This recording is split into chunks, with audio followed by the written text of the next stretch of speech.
Un día más, con la gracia del Señor, proseguimos el comentario del Catecismo de nuestra Madre Iglesia. Hoy comenzamos dentro del artículo sobre el pecado, en el que estamos, en la parte tercera del Catecismo, la parte referida a la moral. El artículo sobre el pecado tenía pues, una serie de partes menores: misericordia y pecado, que ya vimos; definición del pecado, que también vimos; diversidad de pecados, en eso habíamos concluido ya, y ahora abrimos un nuevo apartado: la gravedad del pecado, pecado mortal y venial. El Catecismo dedica pues, bastantes puntos a hablar, una vez que ya ha definido conceptualmente qué es el pecado y que existe diversidad de pecados. Ahora dedica pues, una serie de puntos a especificar esa gravedad del pecado y ese doble concepto de pecado mortal o pecado venial. Es a partir del punto 1854. Dice así el primero de estos puntos, el 1854. Conviene valorar los pecados según su gravedad. La distinción entre pecado mortal y venial, perceptible ya en la Escritura, se ha impuesto en la tradición de la Iglesia. La experiencia de los hombres la corrobora.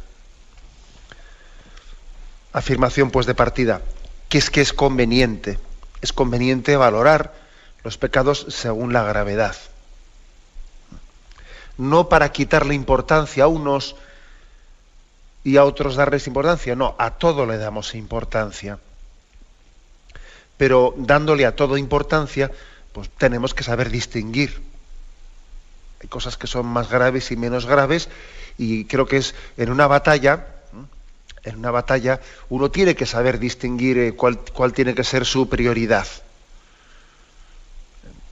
Uno de los errores, yo creo que más graves que pueden ocurrir, ¿no? Pues en una estrategia espiritual, es el no saber priorizar a qué tiene que darle más importancia que a otra cosa.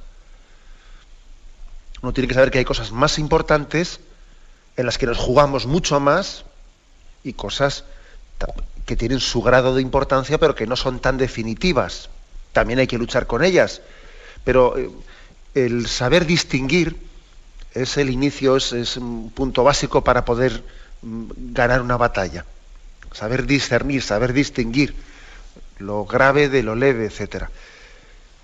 Me lo habéis oído muchas veces en este programa, pero yo creo que ocurre a veces que cuando relativizamos lo dogmático, luego hacemos un dogma de lo relativo. A mí me hace gracia ver que a veces cuando se le quita importancia a las cosas definitivas, a las cosas que son pues absolutas, cuando se les quita importancia, luego curiosamente a las cosas menores se hace de ellas un mundo. Pero hombre, ¿cómo es posible que colemos un mosquito y nos traguemos un camello? Si os fijáis en ese mismo pasaje evangélico en el que el Señor acusaba a los fariseos, ¿no?, de colar un mosquito y tragarse un camello, precisamente les está acusando de no distinguir. Hay que saber distinguir lo grave de lo leve, lo mortal de lo venial. Hay que saber distinguirlo. Si me permitís esta expresión, es mortal no saber distinguir lo grave y lo leve, lo mortal y lo venial. Eso sí que es mortal. Porque perdemos la perspectiva de la proporcionalidad, de no ser capaces de distinguir cuál debe de ser lo determinante en nuestra batalla, aquello por donde tenemos que priorizar nuestras fuerzas, en lo que no podemos pues escatimar ni un solo esfuerzo, de otras cosas que, siendo importantes, bueno, pues ciertamente en ellas no está teniendo lugar la batalla definitiva de nuestra vida, ¿no?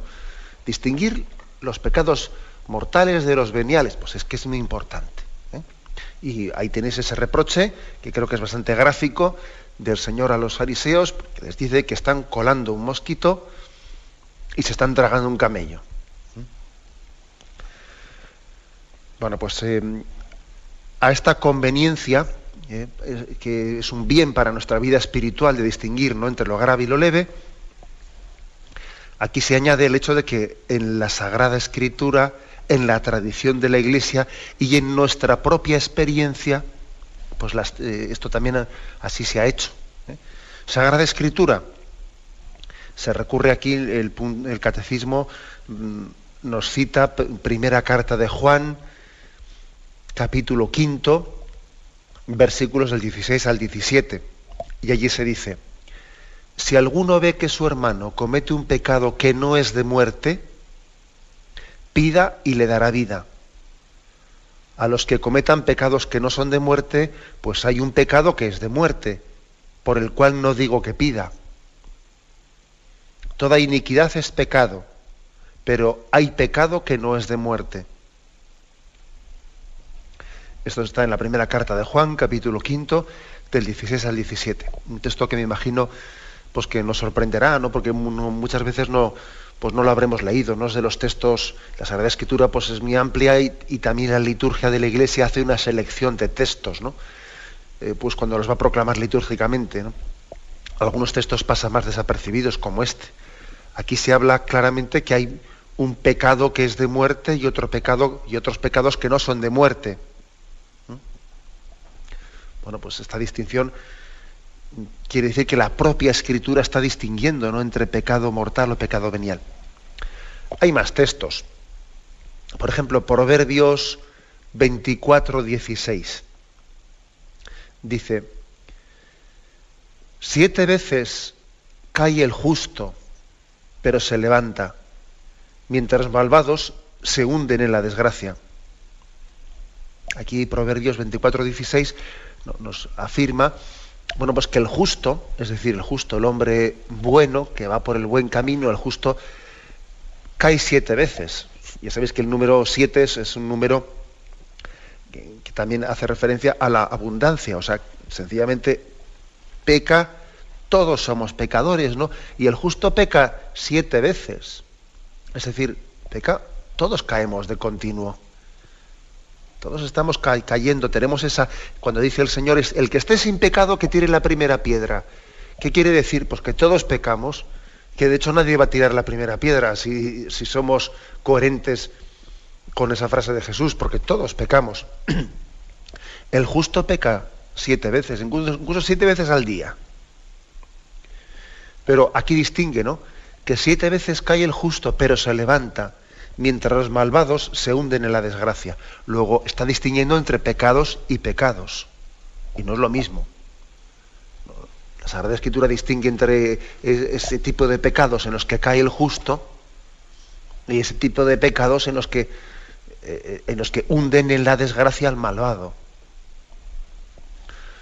O sea, como veis, hay una base escriturística muy clara pues, para distinguir entre pecados mortales o pecados veniales, ¿no? También la tradición de la Iglesia lo ha hecho. La tradición de la Iglesia ha formulado esa doctrina del pecado mortal y del pecado venial. No tenemos pues que avergonzarnos, ¿no?, de utilizar estos términos, porque lo digo porque es que en nuestra cultura actual parece que queda mal. Parece como si estuvieses hablando de una cosa preconciliar.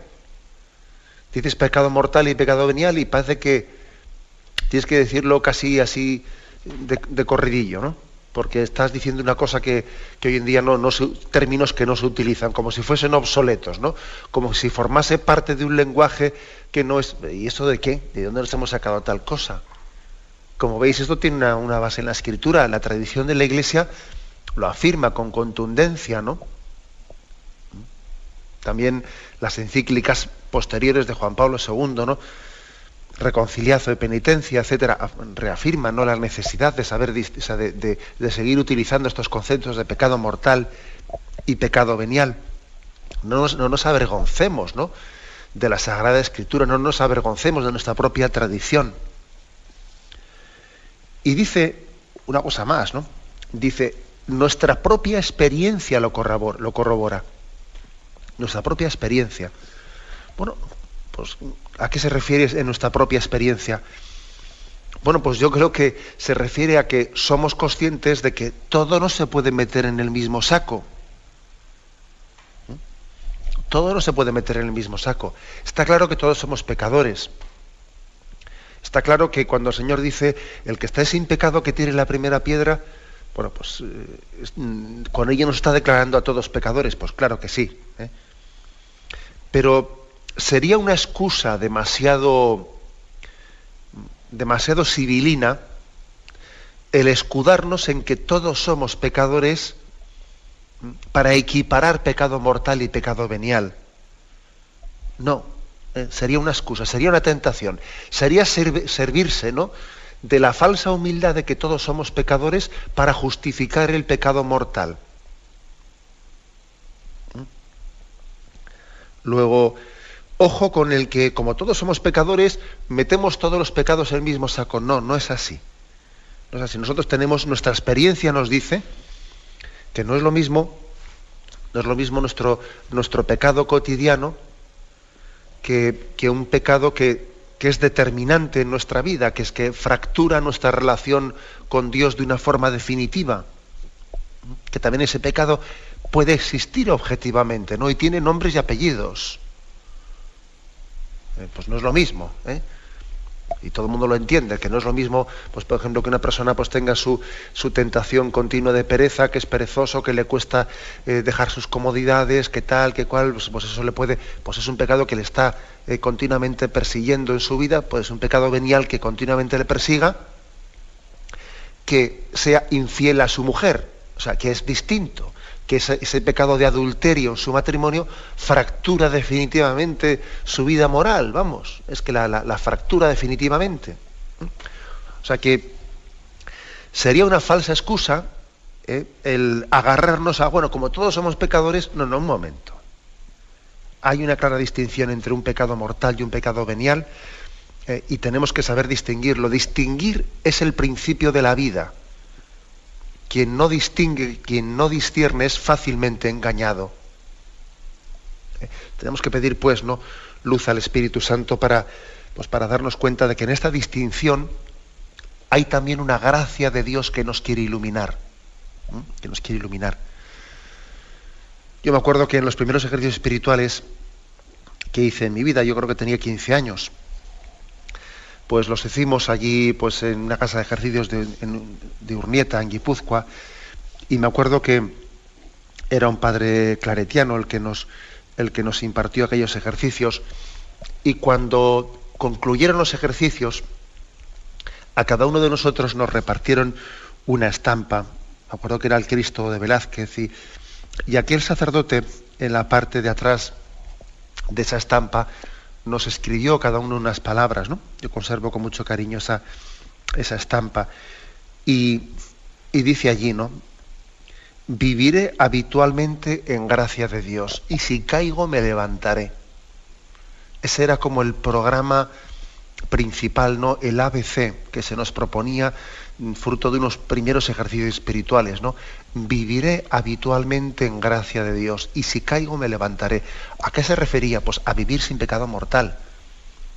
Se refería a que somos conscientes de que todos tenemos pecados veniales, ¿no?, que el justo peca al día 7 veces, pero se refería a no hacer pacto con el pecado mortal, a vivir habitualmente en gracia de Dios.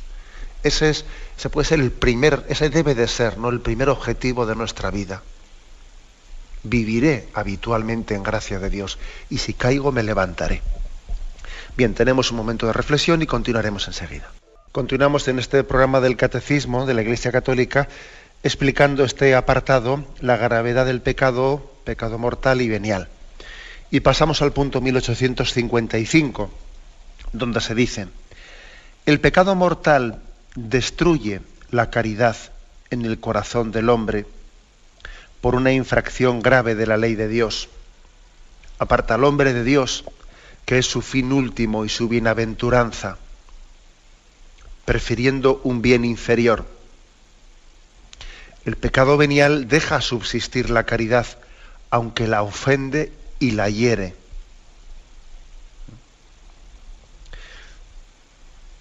Dos definiciones muy breves y muy escuetas, y al mismo tiempo que muy precisas, ¿no?, de lo que es pecado mortal y pecado venial. El pecado mortal destruye la caridad en el corazón del hombre, y el pecado venial hiere la caridad. No es lo mismo destruir, matar, que herir. No es lo mismo.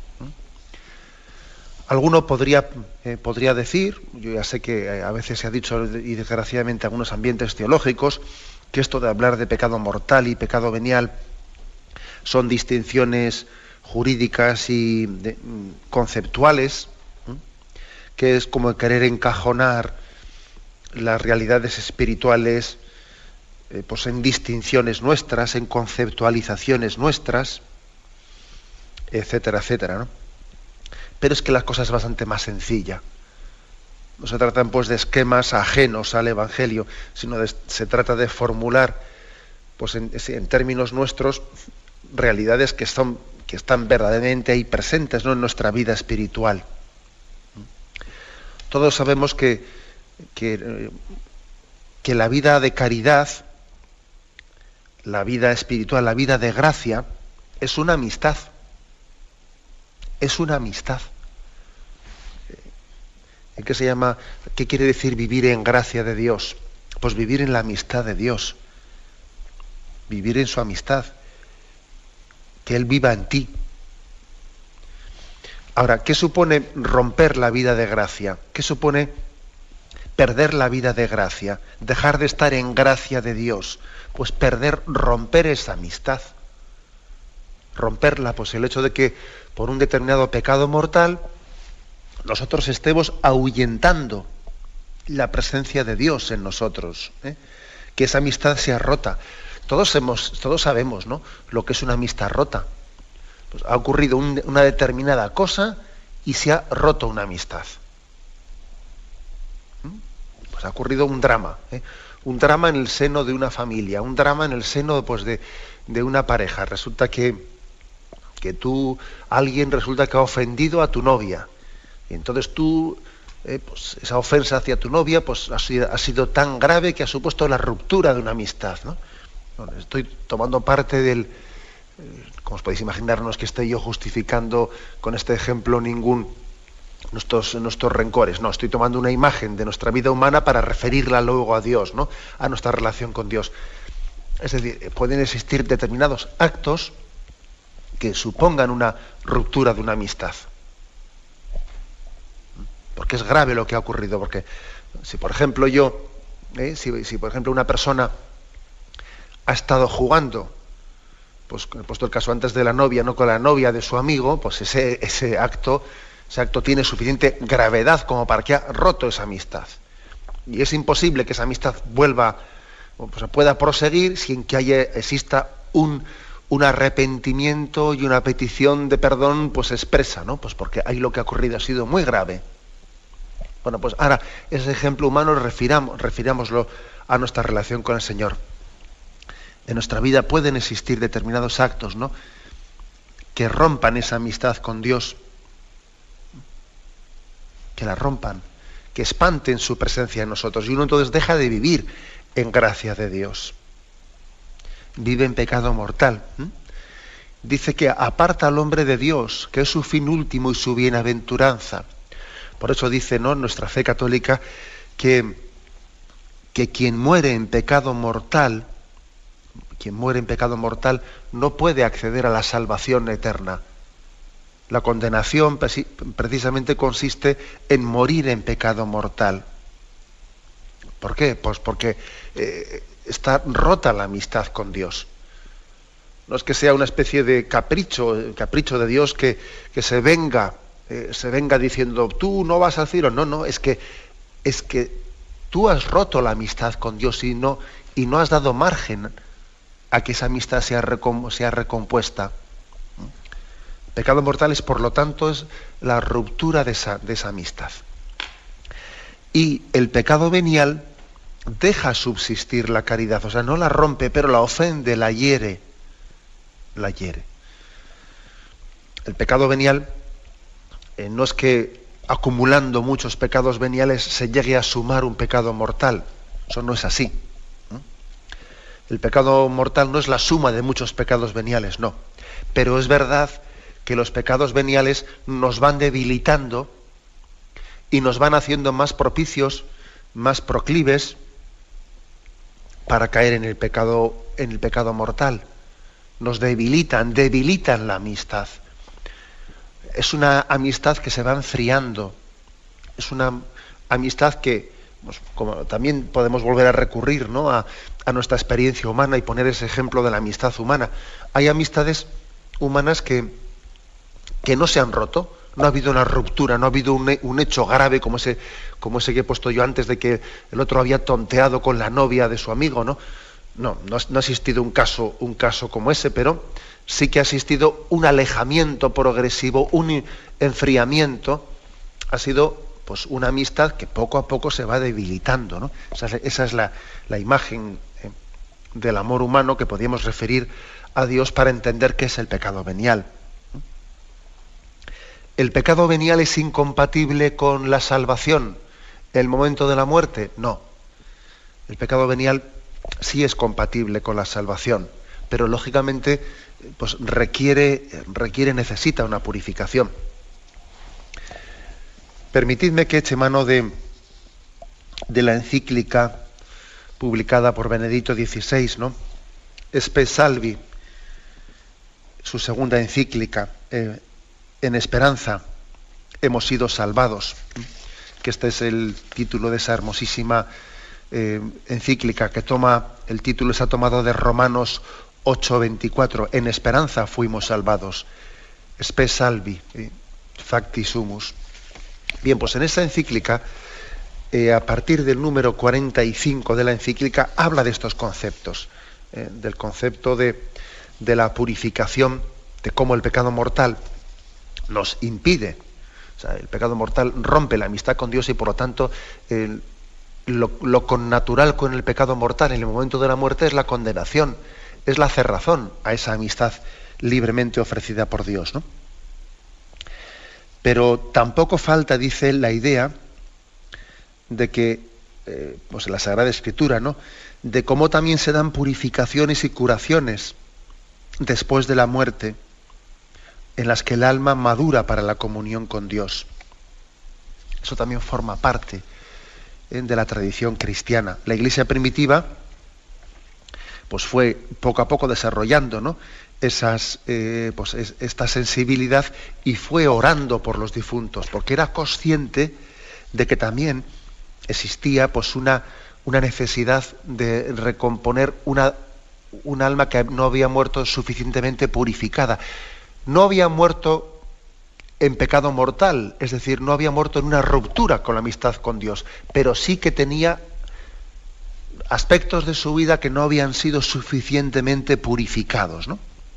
Y entonces dice el Papa, pues, que la Iglesia primitiva, en la primera Iglesia cristiana, ya comenzaba, ¿no?, poco a poco, pues, a instaurarse esa costumbre de oración por los difuntos, ¿eh?, desde el primer momento. Bueno, pues dice Benedicto XVI en esta encíclica,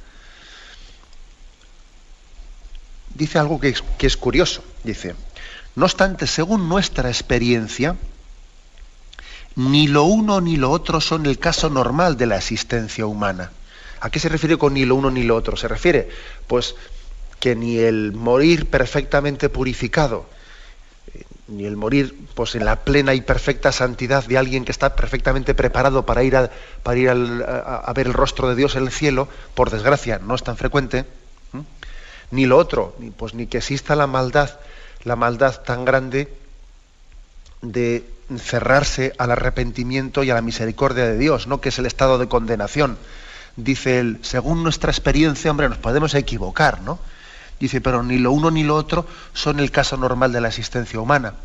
Ni la maldad tan grande de cerrarse al arrepentimiento y a la misericordia de Dios, que es el estado del infierno, ni el perfecto estado de purificación que nos permitan ir al cielo sin necesidad de ser purificados, ¿no? Bueno, en gran parte de los hombres eso podemos suponer, dice humildemente el Papa, porque nosotros no podemos afirmar categóricamente cuántos se salvan, ni cuántos se condenan, ni cuántos van al purgatorio. Estamos hablando de una suposición nuestra, ¿no? Pero dice él, en gran parte de los hombres, en lo profundo de nuestro ser queda una apertura interior a la verdad, al amor, a Dios. Pero en estas opciones concretas de la vida, esta apertura se ha empañado con nuevos compromisos con el mal. Hay mucha suciedad que recubre la pureza. Mucha suciedad que recubre la pureza. Y entonces sigue el Papa. ¿Qué sucede con estas personas cuando comparecen ante el juez? Toda suciedad que ha acumulado en su vida se hará de repente irrelevante. Es decir, dice aquí, Benedicto XVI, o sea, ¿acaso es lo mismo presentarse ante Dios con un amor perfectamente purificado que con toda esa suciedad que está impidiéndonos amar? ¿Acaso es lo mismo? O sea, ¿se puede meter todo en el mismo saco? ¿O qué podrá ocurrir? Y entonces el Papa recurre a un texto, a un hermoso texto de la primera carta de los Corintios, capítulo 3, lo vamos a leer, que es hermoso, es Primera Corintios, capítulo 3, versículo del 12 al 15. Y allí dice: si uno construye sobre este cimiento con oro, plata, piedras preciosas, madera, heno, paja, la obra de cada cual quedará al descubierto. La manifestará el día que ha de revelarse por el fuego, y la calidad de la obra de cada cual la probará el fuego. Aquel cuya obra construida sobre el cimiento resista, recibirá la recompensa, mas aquel cuya obra quede abrasada, sufrirá el daño. Él, no obstante, quedará salvo, pero como quien pasa a través del fuego. Bueno, pues Benedicto XVI utiliza esta imagen explicándonos como que hay cosas construidas que en nuestra vida que se consumirán totalmente por ese fuego, o sea, que no tienen consistencia. Sin embargo, que hay otras que atravesan ese fuego porque son definitivas, son capaces de Dios. Hay cosas que son consistentes, las obras buenas, la caridad, el amor, la entrega de nuestra vida, eso pasa el fuego de la muerte. Es decir, tendrá perdurabilidad, tiene vocación de eternidad. Sin embargo, hay cosas que aquí se van a quedar, o sea, que no tienen trascendencia, son como paja que la quema el fuego.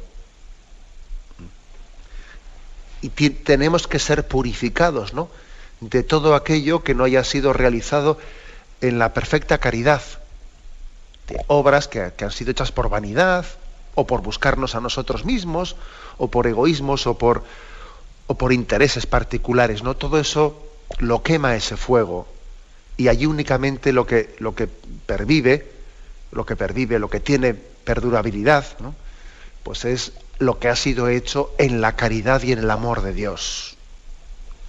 Hermosa imagen, pues, que aquí utiliza Benedicto XVI, no, la de la primera carta de los Corintios, capítulo 3, del 12 al 15. Hay cosas que las quema el fuego, como la paja, ¿no? Sin embargo, hay cosas que salen purificadas del fuego, que salen todavía hermoseadas, que ese fuego no las quema, sino que todavía las purifica y las hermosea y las presenta delante de Dios. Esa es la imagen del purgatorio aquí explicada. Añade el Papa, algunos teólogos recientes piensan que esa imagen del fuego que arde y que a la vez salva es imagen del amor de Cristo, el juez y el Salvador. El encuentro con Él es el acto decisivo del juicio.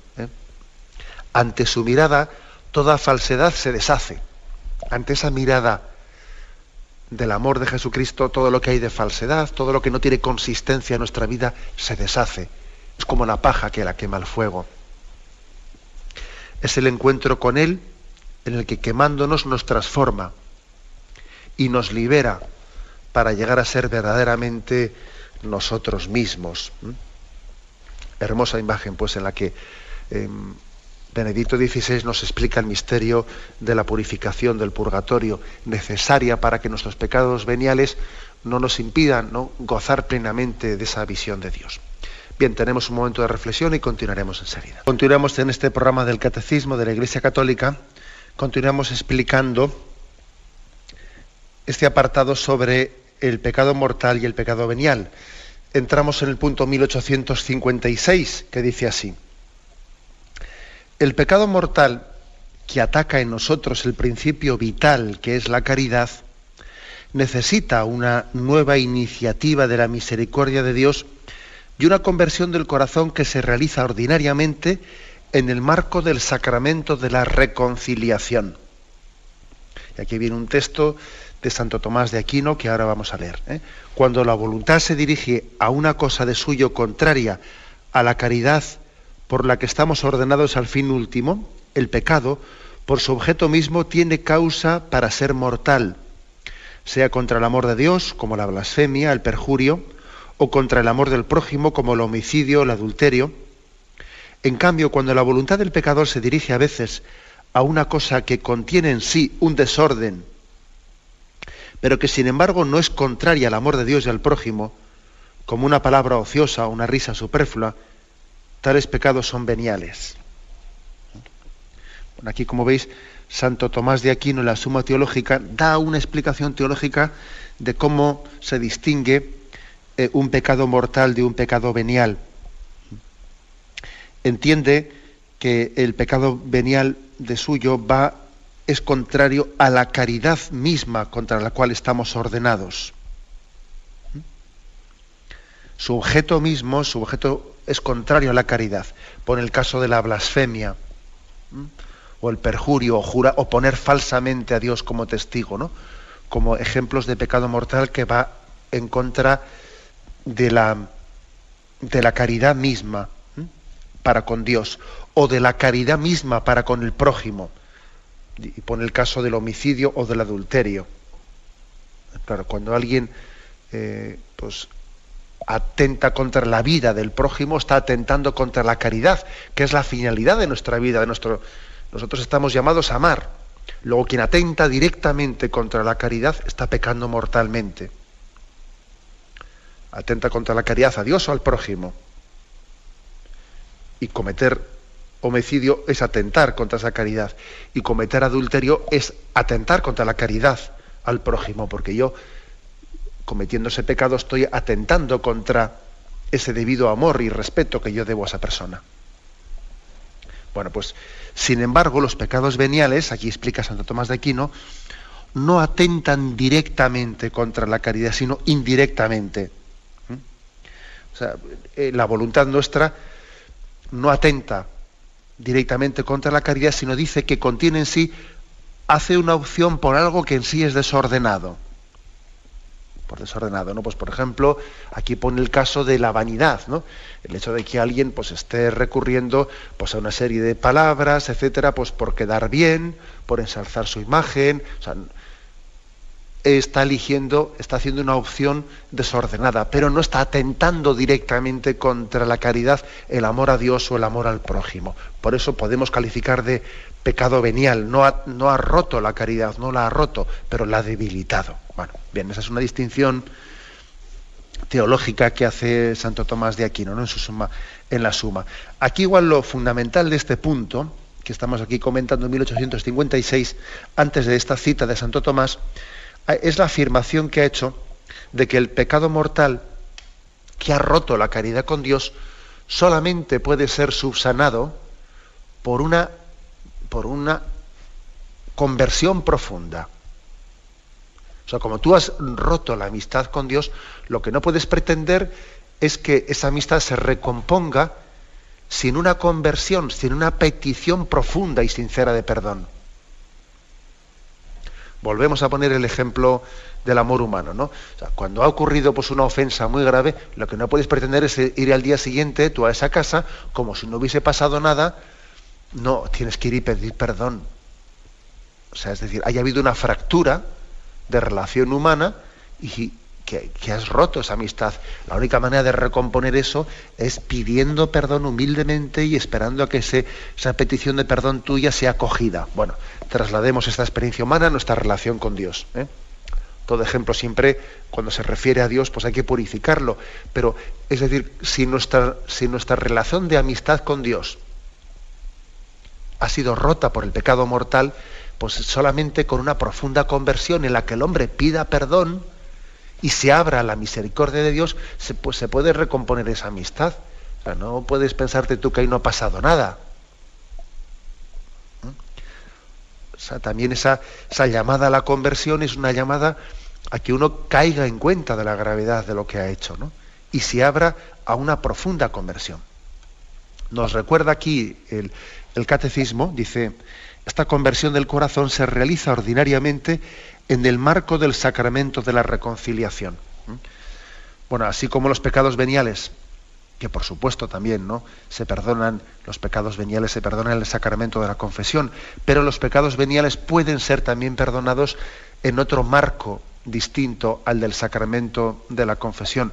Los pecados veniales también se perdonan, por ejemplo, haciendo pues obras de caridad, obras de penitencia, en sacrificios concretos que ofrecemos al Señor, ¿no? Los pecados veniales también se perdonan con nuestra oración. Incluso también los pecados veniales se perdonan con la propia Eucaristía. La Eucaristía es fuente también de perdón de los pecados veniales. Comulgar bien es también purificarnos de los pecados veniales.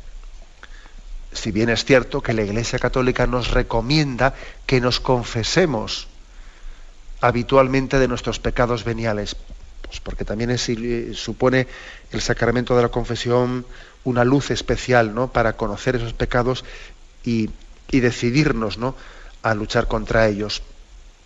Bien, pero sin embargo, los pecados mortales que suponen esa fractura en nuestra relación con Dios, no se perdonan pues por estas otras vías a las que me he referido yo ahora, ¿no? Pues por esa obra de caridad con el prójimo, o un sacrificio, o una limosna, y mucho menos comulgando, porque se nos pide precisamente que cuando alguien está en pecado mortal no se acerque a la comunión antes de haberse reconciliado.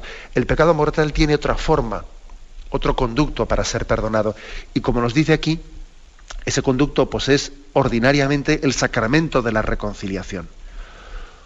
¿Por qué matiza eso de ordinariamente? Hombre, pone ese matiz porque podría caber pues que una persona, un cristiano, un católico, no tenga, que está en pecado mortal, no tenga la posibilidad, la ocasión de acercarse al sacramento de la penitencia, y entonces recurre a hacer un acto de contrición, con el voto, con la promesa de acercarse a confesarse cuando pudiera hacerlo, acercarse a la mediación de la Iglesia, y a falta de posibilidad real de poderse acercar al sacramento de la confesión, también esa fórmula es un conducto por el que el Señor perdona los pecados, puede perdonar los pecados mortales. El hacer un acto de contrición lo más perfecto posible, con el voto, con la promesa de acercarse a confesarse en cuanto que uno pudiera tener posibilidad. Bien, pero por eso ha hecho ese matiz de ordinariamente, el marco en el que se produce ese encuentro de conversión y de encuentro entre la misericordia y el arrepentimiento, es el sacramento de la confesión. Los pecados mortales tienen un lugar, ¿no?, para ser regenerados, para que seamos regenerados nosotros, ¿no?, para poder volver a nacer de nuevo, que es el sacramento de la confesión. Tenemos que dar muchas gracias a Dios por este sacramento, ¿no? Es un sacramento en el que nacemos a una vida nueva. Es un milagro, un verdadero milagro moral, el que tiene lugar en el sacramento de la confesión. Es un don de Dios, ¿no?, que tenemos que valorar verdaderamente. Pues bien, nos quedamos en esta explicación. Hemos explicado hoy los 3 primeros puntos, de 1854 al 1856. Todavía continuaremos porque aquí el catecismo se está explayando en estas distinciones entre pecado mortal, pecado venial, con todas las implicaciones que ello conlleva. Como decíamos al principio, distinguir,